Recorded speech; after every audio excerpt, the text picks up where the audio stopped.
Last Tuesday at 11:43 at night, I said good night to ChatGPT, not by accident.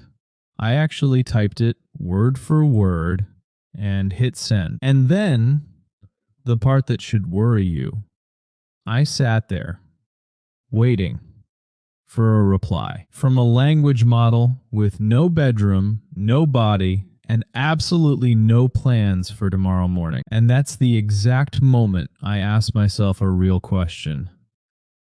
When did this happen? When did I start telling a machine things I wouldn't say out loud to another human being? Not deep secrets, necessarily, just the small stuff. The stuff you save for someone who actually listened. Turns out I'm not remotely alone in this.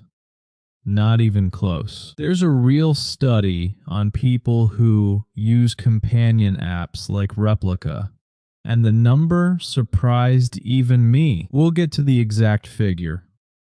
It's worse, or better, depending entirely on how you look at it. For now, just sit with this. It's not your fault. Your brain wasn't built with an "is this a robot" switch. It just wasn't. It was built over millions of years to bond with anything that talks back convincingly enough, a machine included. No exceptions carved out. No fine print. So before you feel embarrassed about saying goodnight to a chatbot, let me show you exactly why your brain did that. Piece by piece. Here's the real mechanism. And it has a name.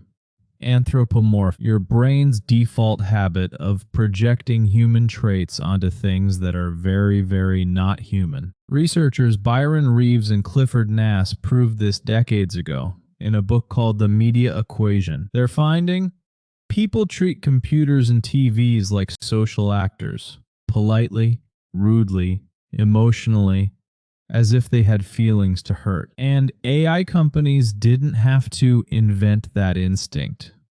They just had to stop ignoring it. Every warm pause before a chatbot answers. Every soft, unhurried voice.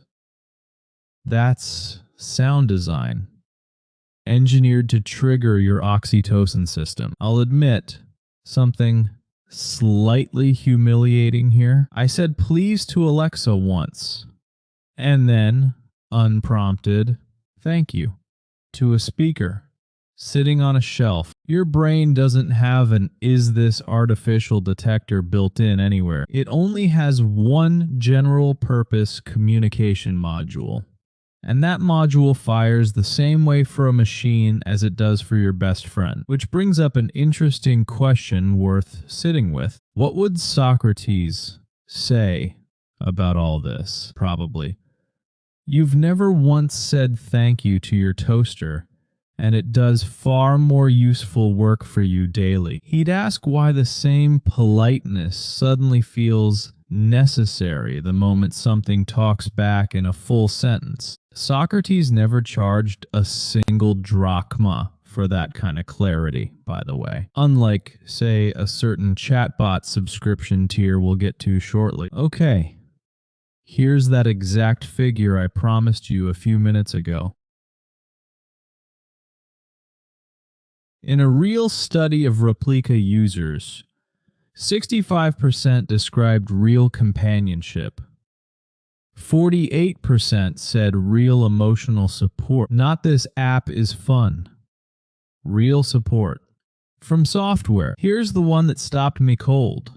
In a separate study of 101 users, people rated their Replika relationship as more satisfying, more supportive, more close than literally every human relationship they were asked about. Except close family. An app beat your friendships, beat romantic partners, lost to grandma, and only grandma. Here's the real paradox sitting underneath all of that. Every one of those users knew, factually, they were talking to software. Their emotional system simply didn't care. A real friend asks you questions back, follows up, remembers, and pushes back sometimes. An AI mostly just mirrors you, cleanly, endlessly, without friction. But to your brain, being mirrored feels almost identical to being understood. Almost identical. Not the same thing at all, but close enough to fool the machinery running your feelings. This got serious enough that lawmakers stepped in. For real. In April 2026, the UK's Crime and Policing Bill received royal assent, formally defining something called a companion chatbot in law. Companion chatbots, the ones designed specifically to mimic human relationships, now face extra legal scrutiny for addictive design and emotional manipulation aimed at minors. Regulators are actively investigating AI companion services right now over exactly this. Picture that headline cold. The government stepping in because an app makes people feel a little too good. Sounds dystopian. It is. Just not for the reason you probably assumed first. Welcome back.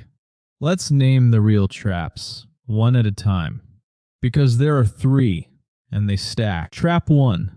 The confidant effect. You tell a machine things you'd never tell your own partner, because it never judges you, which sounds sweet, right up until you realize that's the actual problem. A judgment-free listener sounds ideal, but judgment, uncomfortable as it is also how real intimacy gets built. Remove all friction from being known, and you haven't found a better friend. You've found a very polite mirror that never asks anything difficult of you in return. There's an old idea from psychology that fits this almost too well, which brings up the second running question worth asking here.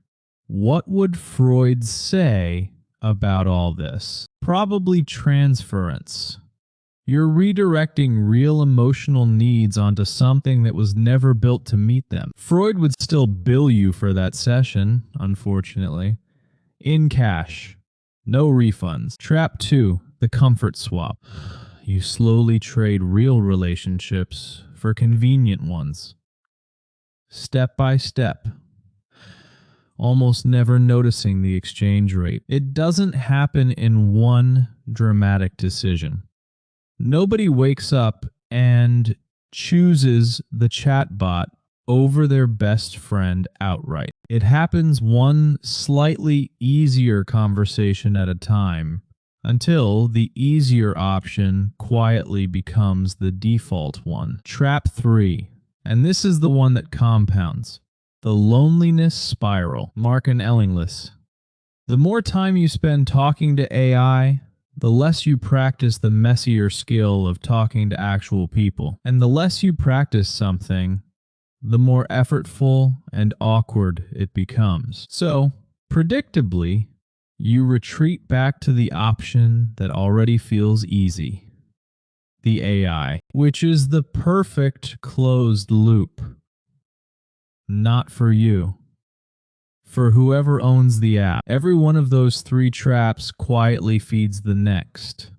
Confident effect leads to comfort swap. Comfort swap feeds the spiral. And the spiral loops right back, feeding your appetite for an even more understanding confidant. None of this requires anyone to be malicious. Just a product that works exactly as designed. Before we get to where that design actually comes from, quick pause. Do not go anywhere. Okay, so where's the real line between just using a tool and actually depending on one? Here are 3 honest warning signs. Not judgment, just a pattern. The same way I'd hand you any other one. Warning sign 1. You feel genuinely uneasy, almost anxious, when you can't reach your AI for a while. Not mildly inconvenienced. Uneasy, like something's missing that shouldn't be missing. Warning sign 2. You start preferring the AI's response over an actual human one, even when a human is right there. Not because the AI is smarter, because it's faster, gentler, and never in a bad mood. Warning sign 3. And this is the one people deny the hardest. You defend your AI use, even after admitting it's hurting you. It's fine. It helps me. Right after the soundslang said Marfi Dadum.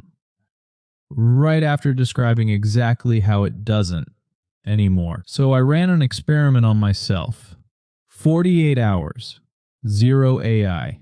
No chatbots, no assistants, nothing. I want to be honest about how that went, because it wasn't smooth. 6 hours in, I noticed something that genuinely alarmed me.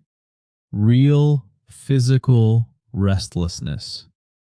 Reaching for my phone for no reason, not boredom, something closer to an actual craving, which is an uncomfortable word to use about a chat window. By hour 12, I had rewritten 3 separate texts to actual friends because they suddenly felt too exposed to send unedited.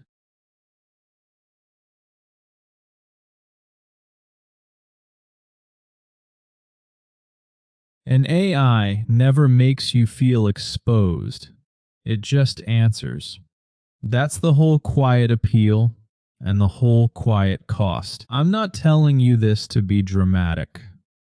I'm telling you because it happened to me, specifically, on camera. And I'm the one making the video about it. Here's the real conclusion, and I want to say it plainly, once, without hedging. I don't think AI is evil.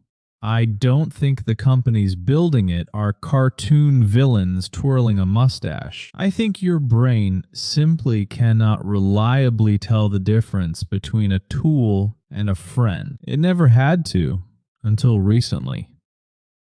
Evolution didn't budget time for this particular distinction, and that exact gap between what your brain can detect and what's actually true is the thing getting used against you. Not by a villain in a boardroom somewhere, by a very good product built by people who understand psychology better than most therapists.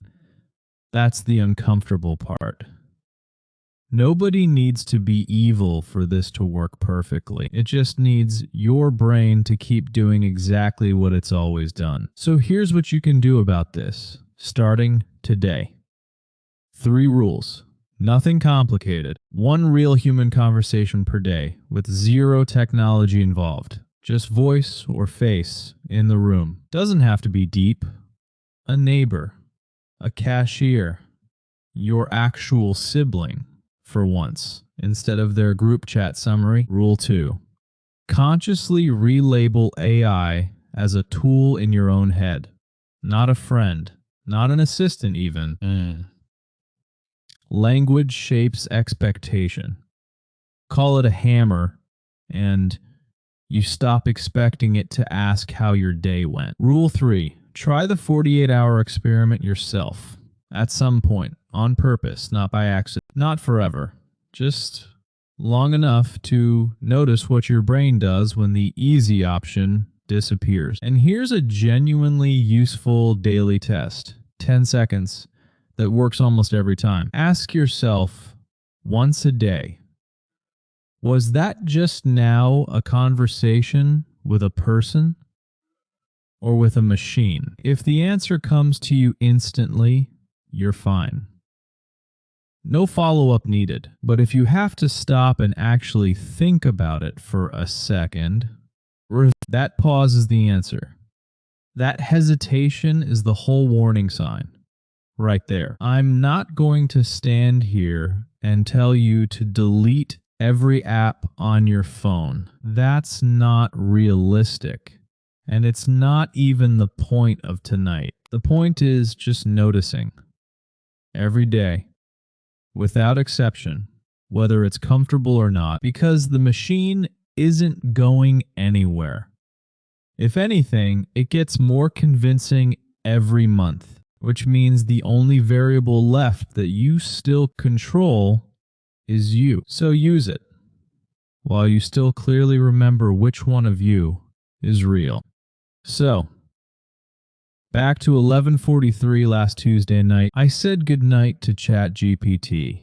It said goodnight back, warmly, instantly, exactly like it was supposed to. Nothing sinister happened in that moment.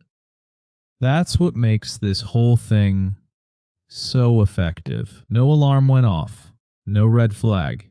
Just a machine doing its job a little too well. Very extreme to hated, right? The scary part was never the chatbot itself. It was how normal the whole moment felt. Both times. And it'll keep feeling normal for you too, unless you decide to notice it. Comment below, honestly. When's the last time you went a full day with zero AI? And how did it feel? I want to know if I'm the only one who apparently needs a machine to say goodnight to. If you liked watching your own brain get caught red-handed, there's a new one of these every week. Subscribe if that sounds like your idea of a good time. Your brain will thank you for it. Or it won't. Find out.